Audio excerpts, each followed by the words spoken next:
Welcome back to Stablecoin House. I'm joined by Rod Ebrahimi from Mesh, and we're going to dive into the merchant acceptance of stablecoins, and we're going to dive into connectivity and all sorts of fun and exciting topics over the next half an hour. Rod, thanks for taking the time to sit down. Yeah, thanks for hosting us in your private villa. Absolutely. It's not a bad place. We have the seaside, the pool. It's not a bad place to talk stablecoins. People were in the pool today. So people were in the pool today. I'm glad to see that at least someone's using it. Exactly.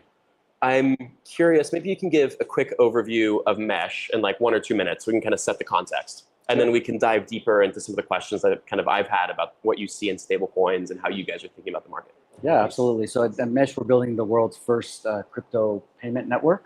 And the focus is on both the first mile and the last mile. And on the first mile side, we have connectivity into exchanges and wallets, over 300 different integrations. So that's kind of like reducing the friction on that first mile. And then on the last mile, we're also global and settling end to end. So that's kind of our crypto payment network.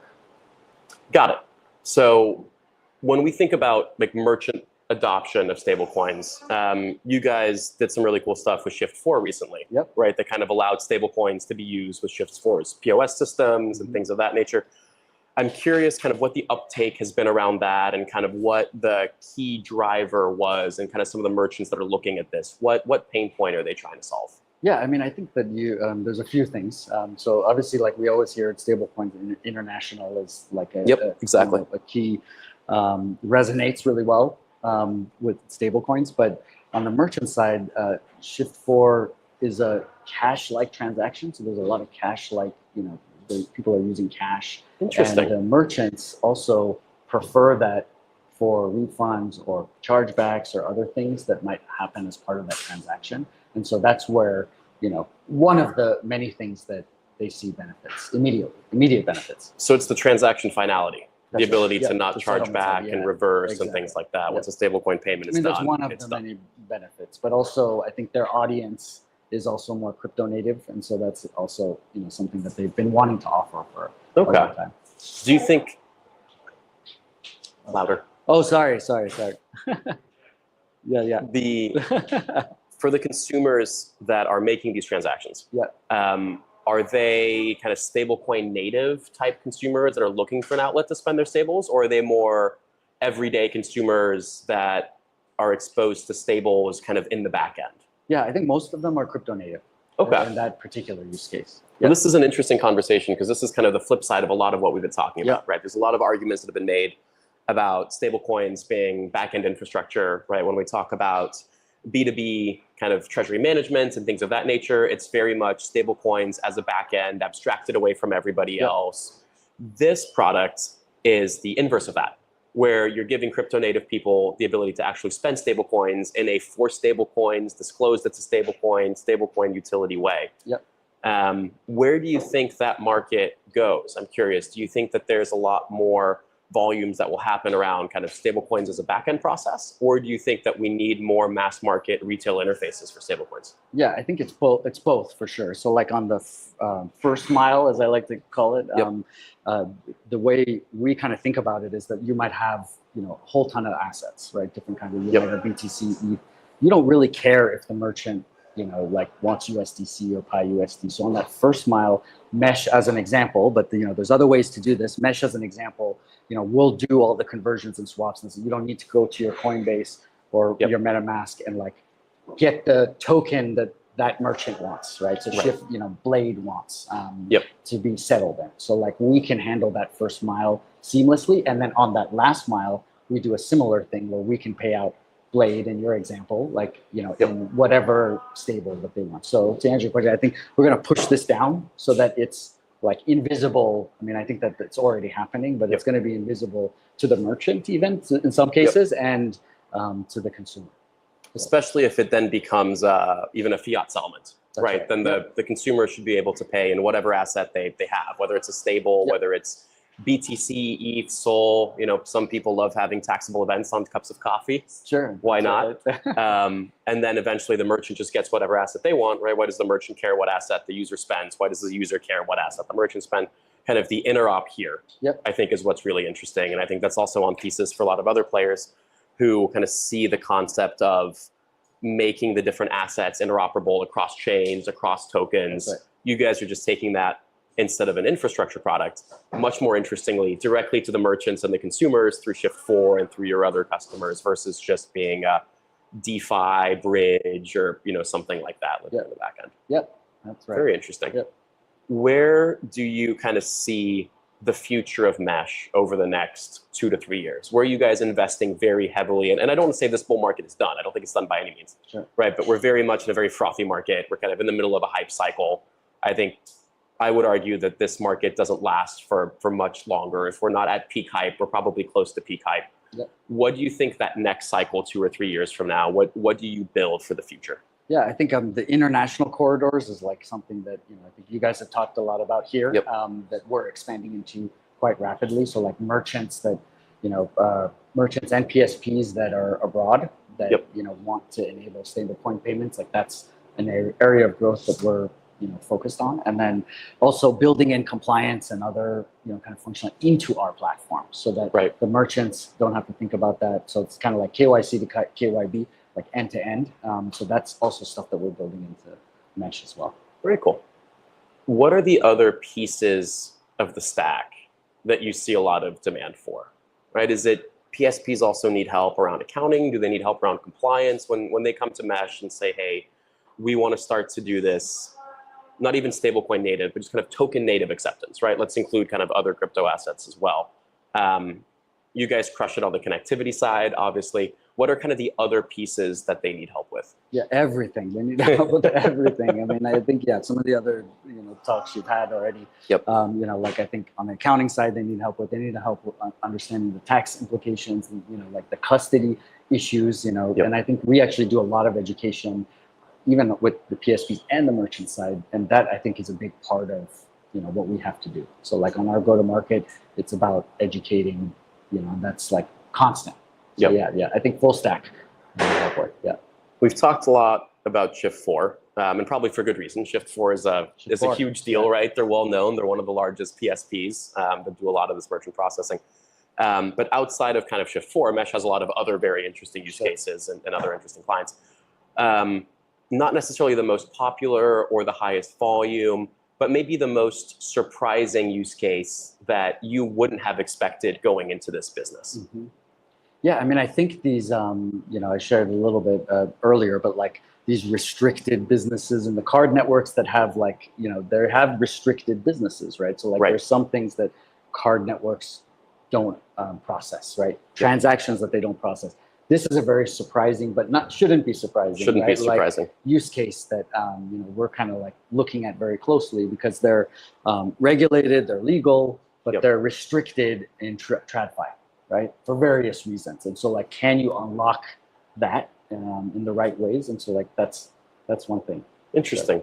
Bensi from Utila was talking about how when they started selling into the PSP market, it was really focused around iGaming and some of these other high-risk verticals because there's a very natural fit for stablecoins and those sorts of transactions. That's right. Are those the sorts of markets that you see a lot of demand from as well, or is it kind of in other areas? For sure. No, those 100%.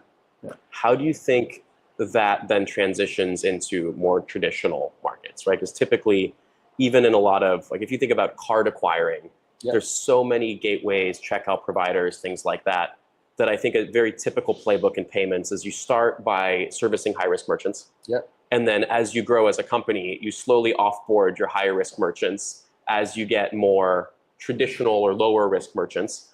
And you, over time, over a period of 5 to 7 years, you change your volume mix from mostly high-risk to mostly normal. And then you try to IPO or exit or something with the mostly normal flow. And I think for high-risk merchants, that puts them in an interesting position where they're constantly having to switch providers because they get onboarded somewhere for 2 years. And then once that company's big enough, they say, no, sorry, we're offboarding this particular vertical and becoming a traditional player now. Do you think that happens also in the stablecoin world, or is the stablecoin world just generally more accepting? I think that's gonna change. So like, I think the customer rebalancing is like, it's a very polite way of putting it, customer rebalancing. Yeah, I mean, we're not seeing that like sense or urgency for that kind of, like, I think on the merchant side, like, they are sensitive to this, but I think that they see something in stablecoins that's like enduring, that's gonna, like basically meet TradFi where TradFi has the gaps. If that makes sense. That makes so sense. Like, we're kind of like building this bridge. TradFi has some gaps. We're going to cover those gaps. And yeah, I don't think that we're going to see that kind of behavior, at least in my view. Interesting. Where do you think? see, I think on the liquidity side, unfortunately, we'll see a lot of that. Okay. I think on the on-chain world, yeah, it's very, very easy to be much, much more accepting of all sorts of different merchants. I think where it gets tricky is when you're then going back into like traditional fiat rails on the settlement side. Yeah. And we're seeing a lot of orchestrators, off-ramp providers, people like that, who are following the traditional payments playbook, meaning they're going after iGaming, they're going after adults, they're going after these high-risk type industries as a way to just get volumes flowing through their on-ramp and their off-ramp. Yeah. And as they get those volumes and are then able to land more traditional companies, then they're starting to offboard or rebalance their customers, as you so elegantly put it. Which is probably a great argument for a lot of these higher risk merchants to do as much on-chain as possible, actually. Yeah, I agree. And to avoid the rebalancing into the fiat bank accounts and all those different things. And if they can live in an on-chain treasury world, then they don't have their issues. That's where I think that, there's a huge gap that I think we can solve for. So, but if they need to go back into their bank accounts, now again, you're back into the traditional limitations of the traditional banking systems and the risk profiles of what the off-ramp providers will do, which as soon as they become large, starts to mirror what a traditional bank would do, which again is kind of exclusive of a lot of these merchants. That's right. Yeah. Do you see any market opportunities or gaps for helping merchants with treasury management, right? So they start to accept tokens on chain. They want to get settled in stables. There's a ton of great wallet providers out there, right? We have Bensi from Utilon, there's the folks at Defense, Fireblocks, et cetera. There's people that are building really, really great wallet infrastructure.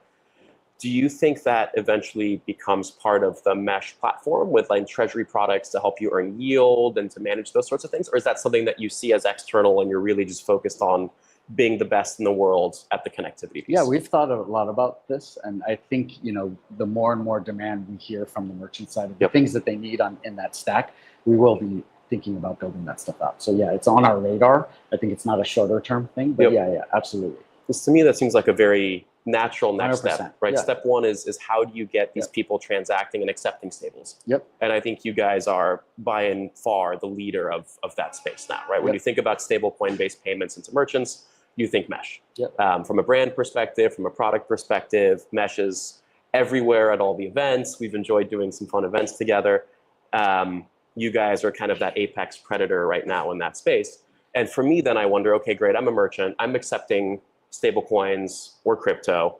Now all of a sudden I have a stablecoin balance. What's next? Well, either I need to convert that into my treasury program, which means off-ramping it into fiat and putting it in, wherever my corporate cash management program is, or I need to be able to replicate my cash management program on chain. And if the world is trending towards an on-chain future, I feel like there's a big opportunity to play in creating those yield and treasury vehicles for these merchants and creating a more kind of broader platform play. Yeah, I think that's spot on. Yeah. So we're going to have to be, there when the merchants need us. And actually they're coming to us with those needs. Like, hey, how do I, once I get paid out and settled in stables, what am I going to do? What's next? Yeah, that makes a lot of sense. I'm trying to tease out the alpha here for everybody. What do you think sets Mesh apart from everybody else in the world? Well, historically, it's been that connectivity, so that 300 plus, wallets and exchanges that we can connect to on that first mile. But I think increasingly, it's like that end-to-end flow, settling with the merchants and doing the full life cycle. So yeah, I think that's still our, kind of like bread and butter is that first mile, but increasingly, it's both the first and last mile. Do you see merchants or customers in general, maybe just not even merchants, let's just define customers very broadly. Do you see them coming more for, hey, we're building our own stablecoin stack and we need mesh for a piece of the stack? Or do you see them more coming as, hey, we want to do stablecoins. We don't even know what the pieces of the stack should be. Yeah, we want mesh to do as much as humanly possible. Yeah, it's the latter, which I think is the opportunity for all of us, right? It's like, it's that broad platform with a lot of integrations to act as that command center or the hub. Or just that there's education required, right? And I think that's, for all of us, it's like, how do we educate merchants and others, PSPs, like how this all works and how it comes together. So I think there's a lot we can do better. Like, yeah. So I think you guys are doing a pretty good job. Thank you. I'd like to think so. I'm very biased though, so Yeah, it's hard to think otherwise. I'm curious, are there any questions around stablecoin acceptance from anybody here? We have some from the audience. Oh, yes, let's take, now we're on a game show. Questions from the audience. Was that you, Ronnie? Sorry. What role do regulatory frameworks play in accelerating or hindering stablecoin adoption in major economies? I'll just repeat it real quick. What role does regulatory adoption play in stablecoin acceptance in major economies? What was the Twitter handle for that one? Or the X handle? Sorry, don't cancel me. Lisa Bonita. Thank you, Lisa Bonita.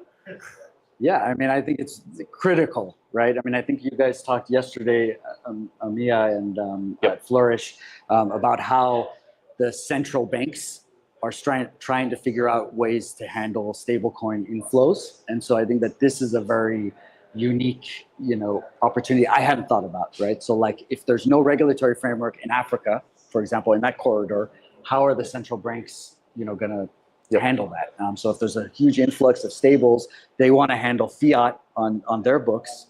How do we reconcile that? So like we have to do things like the Genius Act that we're doing in the US, in other places. And, I think that's going to be a big, it's a requirement. Maybe following up on that question, Yeah.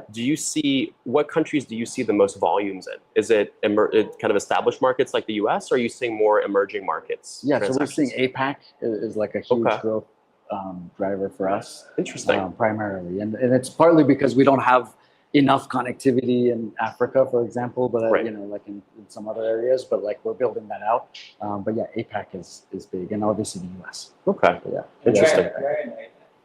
All over APAC. So yeah, I mean, yeah, everywhere. Yep. Yeah, everywhere.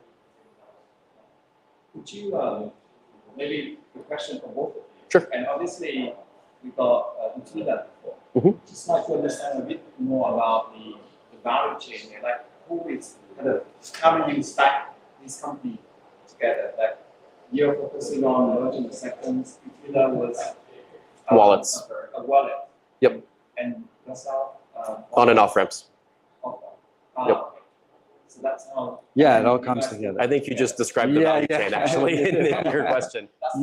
You did a good job, yeah. And there's a bunch of other pieces in between as well. But yes, yeah. Basically, you guys are leaders in this space. That's why you're here talking to us. Exactly. We'd like to think that, yes. Oh. I think in general, kind of for merchant payments, there is an accounting piece. Sure. There is a compliance piece. And then outside of that, it's as a merchant, how do I actually receive these stablecoin transactions, right, in a way that's a little bit more sophisticated than here's a QR code, please scan it, and hopefully it goes to the right place, hopefully it's the right amounts. Like Mesh takes care of all of those problems and makes the acceptance piece really simple. Then the question is, where do the stablecoins go? And the answer could be Utila. The answer could be something embedded into the Mesh platform from a wallet standpoint, because now you have to custody these assets that you just accepted for payments. And then if you want to stay on chain, fantastic. If you want to go off chain, then that's where Borderless plays in. And our whole thesis is on creating the seamless interoperability of on-chain and off-chain money globally. More you got another audience. I love these audience. This is the first conversation we had audience questions. I'm excited. You're popular, Rod. This is from Wally Deepins. Wally Deepins. How are businesses integrating stablecoins into their payment systems to reduce transaction costs? So the question is, how are businesses putting stablecoins into their transactions to reduce costs? Yeah. Why don't you go first?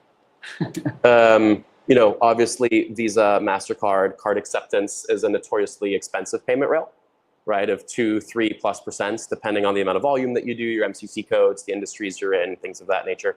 Now, I think one thing that is interesting that I'd love to also get your perspective on is a lot of that cost that's borne by the merchant isn't going to the processors and the card rails.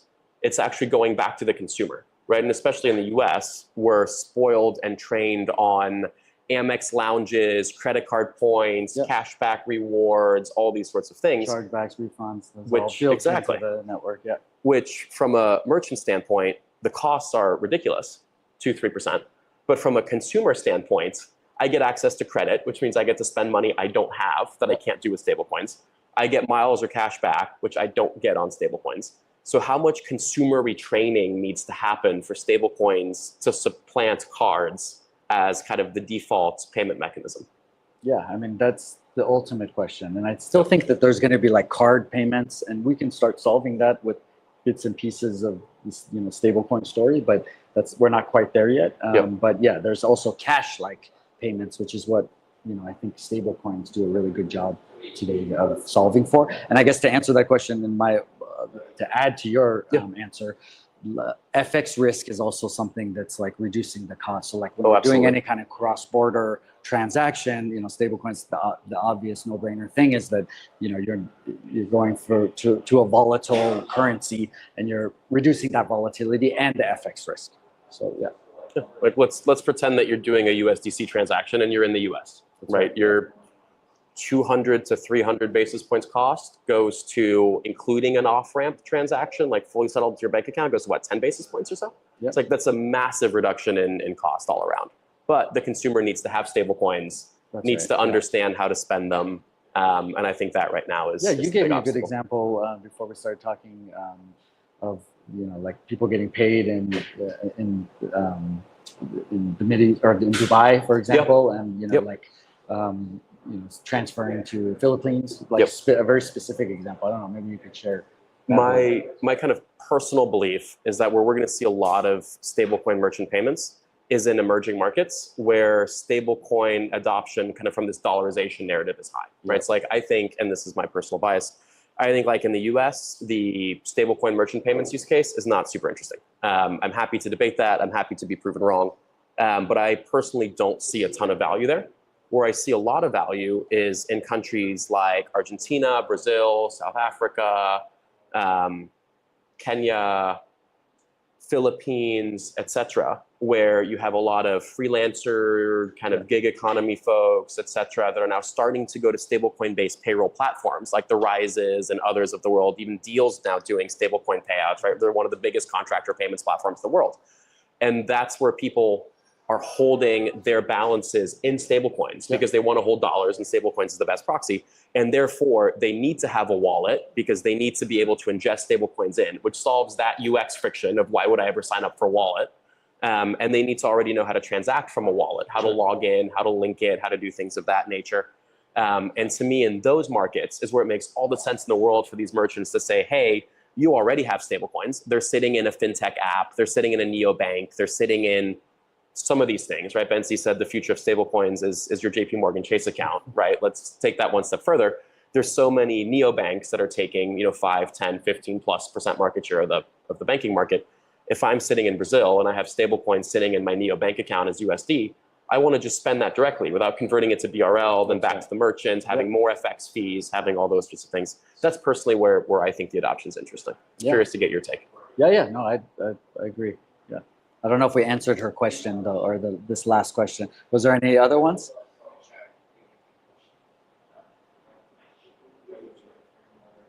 Or anyone here, I guess. The end of the day talk. It's the end of the day talk.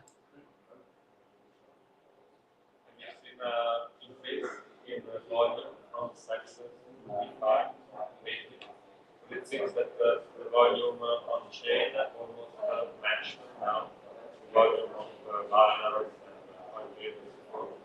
And you notice that international is. Well, that's a great question. Between the volume going into on-chain trading of DeFi. We're actually looking at this. We have like a little project in-house, and so like it's a hard problem to like identify or like analyze. But we're trying, like we should publish our results. You really should. Like, I would love to see it at least, and I think the rest of the world would too. Yeah. Maybe I'll get your info, and we can. I'll publish it more broadly too. But I think right now it's unclear. But we're looking at this specifically to see this. Yeah, that's hard. That's even harder to do. Yeah, that's even harder to do. But yes, this first part we are looking at really closely. So I assume a lot of the messaging and connectivity is encrypted to where Mesh itself can't even look at transactions, right? So it's a little bit more complicated of an analytics problem to try to piece the pieces together. Exactly. Yeah. Which I think is what we all want from a privacy standpoint. That's what we wanted. Right? Yeah, that's what we want. I don't know the answer. It's actually a great answer from a privacy standpoint. Yeah. Very cool. Maybe we'll take one final question if anybody has it, and Call it a day. Maybe I have a final question. For people who are, for merchants and PSPs that are sitting right now and having discussions in their boardrooms about starting to accept stablecoins and digital assets as part of their merchant payments, whether they're hotel chains or these traditional companies that are not very technology forward, what do you think is the biggest key points that if they're watching the live stream, you would drive home to them that they could take to their boardrooms into these conversations? Yeah, I mean, I think the big one is like ask these questions that maybe you think are the dumb questions, right? Yep. Like, what do we do when we accept stables? Like, what happens next? How do we off ramp it? Like all Yep. these things that I think, at least when I'm in some of these meetings, like they're not asking, and we have to ask for them, right? And so, Right. like, I think that maybe they feel uncomfortable asking those questions, and we're happy to answer those questions for them. But yeah, I mean, I think that it's hard to do your own research right now in this space. And so like, engaging with folks in the space, I think is the best way, and not being afraid to ask those questions. Very cool. Yeah. Thanks for the time. Yeah, man. Thank you.